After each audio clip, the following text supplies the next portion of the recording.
J'aime beaucoup cette citation de J. Moran qui dit que les illettrés du XXIe siècle ne seront pas ceux qui ne savent pas lire et écrire, mais les illettrés du XXIe siècle seront ceux qui ne savent pas apprendre, désapprendre et réapprendre. Ceci pour simplement dire que le problème ne se situe pas au niveau de ce que vous ne savez pas, mais le problème se situe au niveau de ce que vous savez. Il y a des personnes qui savent trop, qui savent beaucoup, qui sont trop intelligentes pour réussir. Oui, il y a des personnes qui sont trop intelligentes pour atteindre un certain niveau dans la vie parce qu'elles se disent que voilà, elles connaissent, elles sont au sommet de la connaissance. Mais j'aimerais vous dire que ce que vous connaissez la plupart du temps, je fais référence généralement à ce que vous avez appris à l'école. On a des docteurs, on a des personnes qui ont des licences, qui ont des masters et autres.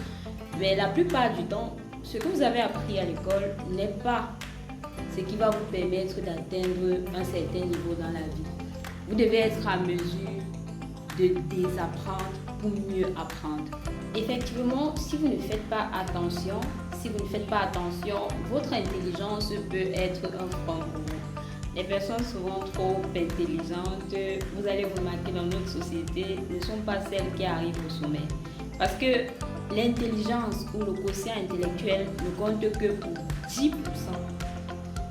10% dans le succès d'un individu. Et 90% va au quotient émotionnel. Ça veut dire quoi? Votre attitude, vos habitudes, vos relations, votre entourage, votre détermination, votre discipline, votre mental. C'est ça qui entre dans le quotient émotionnel. La capacité à échouer, à tomber, à se relever. La capacité à développer des relations interpersonnelles efficaces. La capacité à connecter efficacement avec les autres. La plupart du temps, c'est ça qui entre dans le quotient émotionnel et c'est ça qui constitue à 90% le succès d'un individu. Le quotient intellectuel n'intervient qu'à 10%.